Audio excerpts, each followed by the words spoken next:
kundulukisha. Lukisha kunduwa. Kundulukisha shimnira. Kuma kwa. Ne bisa wa sama na kudi esimoso.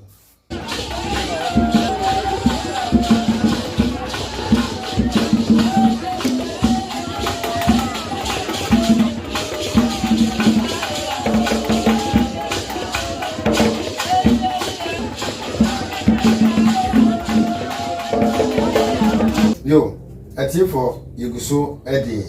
ayebo na anagasi asoneye ehun da ugbo no na ye de bremo na panyin atrase anopadamu yeko Asuo a yefre na Amoofia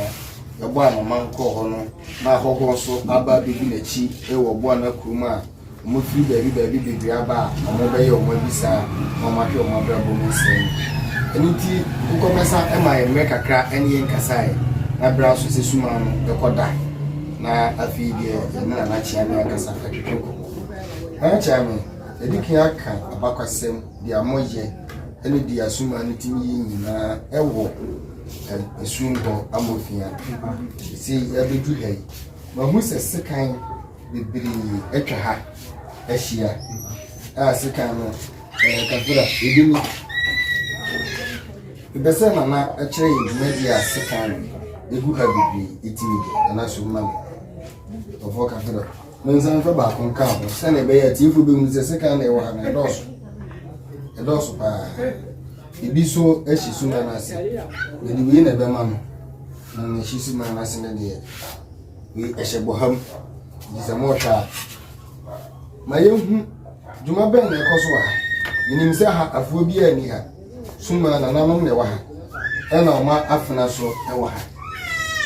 na sikai asikire pa ani sen yo beda wasi bibiri nse ya ubisa mi anu ye o mi se sikan ya odi ama mi seven previous se oba na afan yeso a se de yedin kan odumadi a bibia ye fa so a yede ye enu nti sikan ai wa se de wadin kan anyafu ni se de yede do edin kan sikan ne ba mu de lese tifu seseka na ye wa ha no enya afuo no mo do wa ha eyesunsun mu ado chese nananom ade adewe ejina ho akosunsun mu ahayo abu afoforo nti etie ka akun ye gine kwakuo na ngasa nu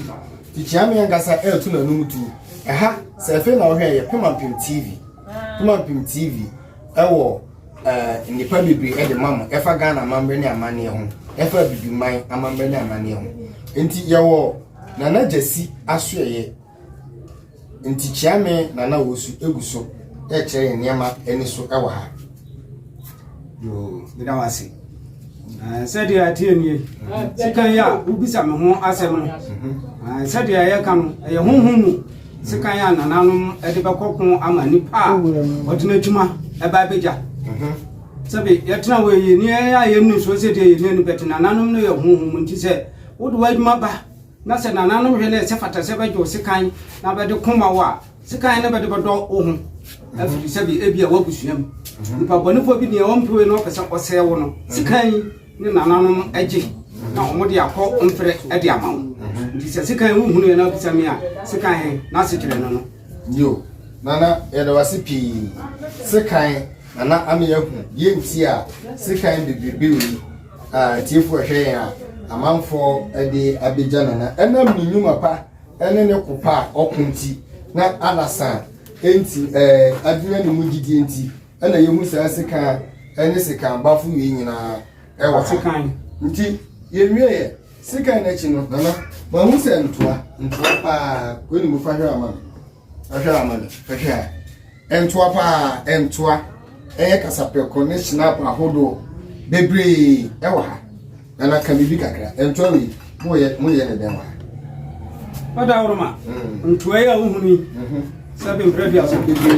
nanom bebre ensu a yede mo mo ene nsen nti wo ba se wo de sikan beba no se wo de wonsa e ka ho nti ntoa wu na bebrebe profo duma yaye ensa omodeba hontoane wohunu ya ewi nti bosume be yese mfie duni ne hontoane ntagura ya yi bebre ya den na je se ntoano nyina enkwa ha enti no bebre o amatu agu ese je ba hu hia je se na bo ya che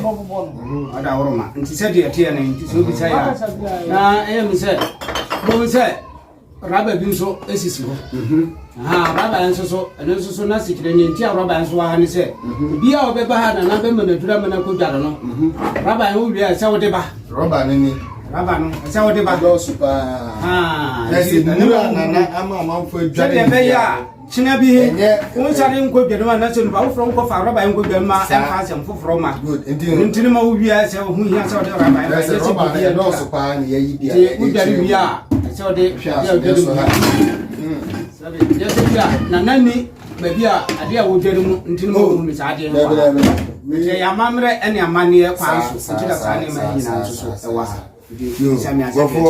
ya da wasipi se oje bre ene ye etwetwe nkomo ye be pese ye ne abrewa tia so ebe twetwe nkomo ono na fi ha ehyenensa no kwa na eno kwa so ene ye abetwetwe nkomo na ba pase mo no so ne na mo abosumi efiri nche aba hanum sei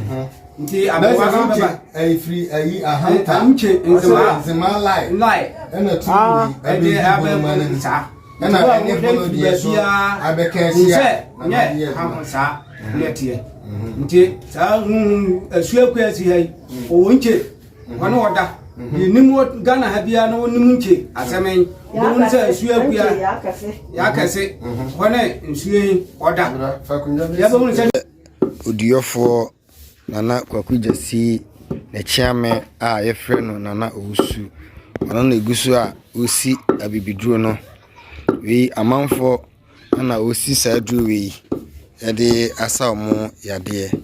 eniti ebetwa ben ewura na wache dukura oye ho adwuma wi de mba cha obehwa akakra na ene watwetwe nkomo bebre sisiye ye bese yehu adukura oye ho adwuma sisiye Adurowura adwuma me sisi obi asabe oyare a ese kroto ayade mofra no adwuma ne me sisi so ye panyimu kura wanyina nyamfie be ya duoso aduosin ekọ na se sa ayade mbi hawo ya do koto wa ba je se do koto doctor ne ma wonframa ansa na wa se da yiwa bafia ya duro ne mesi Nani oba che se kroto ana na unyina budoyini friend asma na o ya akra ye se kroto but abrofo kasa pa na ye asma to obi o yare asma yade no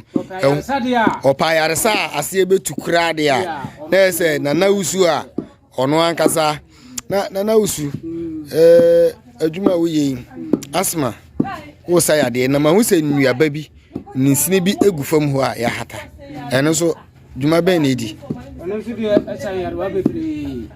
eno bi ka ho ya no nko okay eno se me frafra edema wo sabe o yaro kwa na edo akoto doctor na esi wuhi moja nya se obewu da no a sa anu ya me bi ka me ye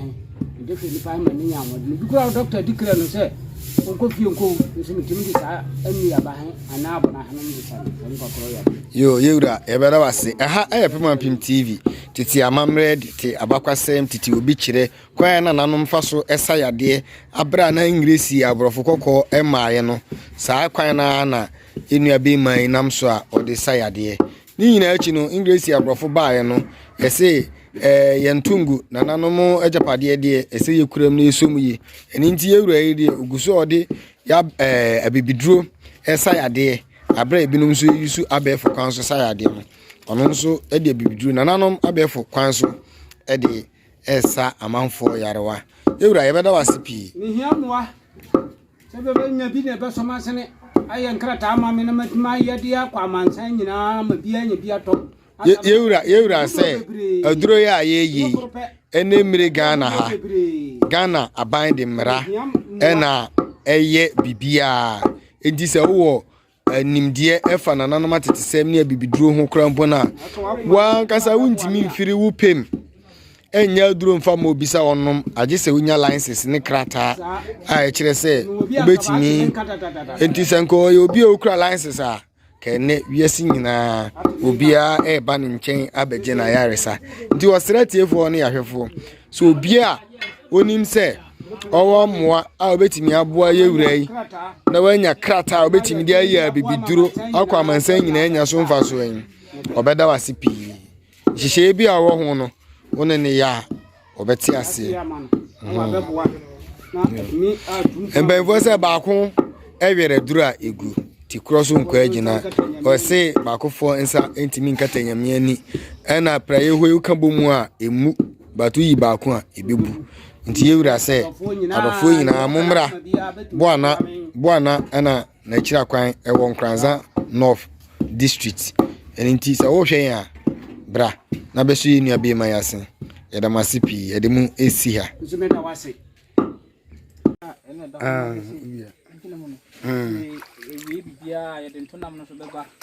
Amoofia nso no ani free be kona se no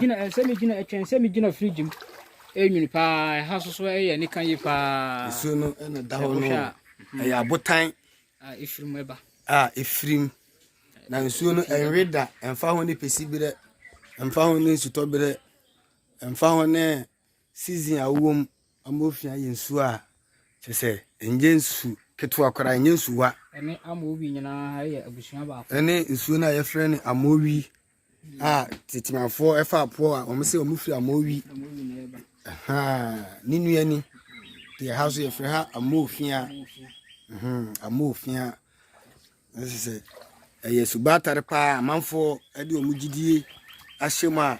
amanfo ba ha ebe ya amammere ohwe seseka ne kasapreko ne abrofonsa ewo ha ya utum se yensu a amanfo de omo ho atoso a edibu omo abiri nyina tipima mpem tv ese amammere fie abiri bia de Ghana amammere ne amanne ebeba abekire mo no mahu Ghana amammere ne amanne ene dia bibiman ewo na monso manya bi ahwe nsuo no ene da ho no efiri saa botan mu ene epie na yensu a enwini ye ede so amanfo babi epie firi ba no kra no unhu ba uhu sa botan no eden aye careful a aka si ani aye dan nsuo tokra na wase a enkan nsuo nkan na botan kese nso so ewo ho sa o na botan kese so wo ho a yebia ebekọ saa botan no mu ama tiefo na hwefo na botan no so so nsuo no sa ti baby a nsuo no fire ba na botan wo ho na botan no so gu baby foforo so a ni nyina ben saa bia kuro ya iti nsuo we enweda Amoofia nsuo a gidin pa oba nkransaman mu a nsuo a nsu batan a ebo ban eje amanfo firi o ma ho hiahia mu ope ba ope awo ope nshira ope bambo ope adwuma mu nkoso ope yeyedi a bofo jesi ya ka bibidie na mepese okasa kakra na